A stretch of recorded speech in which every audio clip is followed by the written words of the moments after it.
السلام علیکم ورحمۃ اللہ وبرکاتہ۔ بعض لوگوں کا کہنا یہ ہے کہ رام اور رحیم ان دونوں کے معنی ایک ہیں، کہ رام کے معنی محبت کے اور رحیم کے معنی نہایت رحم کرنے والا۔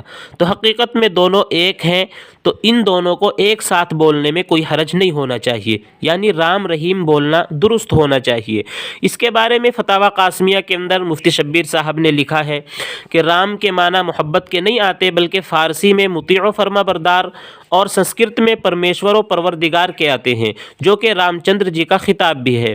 اس لیے اس طرح کہنا جائز نہیں ہے، لہٰذا محض معنوی مناسبت کی وجہ سے اگر اس طرح کہنا جائز قرار دے دیا جائے تو دنیا میں ہزاروں ناموں کو بھی جوڑ کر اس طرح کہنا جائز قرار دیا جائے گا، اس لیے رام رحیم کو ملا کر کہنا جائز نہ ہوگا۔ فتوے سے یہ بات سمجھ میں آتی ہے کہ رام کے معنی اور رحیم کے معنی الگ الگ ہے، کیونکہ رحیم کے معنی نہایت رحم کرنے والا اور رام کے معنی سنسکرت میں پرمیشور اور پروردگار کے آتے ہیں، تو یہ جدا جدا ہے، اس کے اندر زمین آسمان کا فرق ہے۔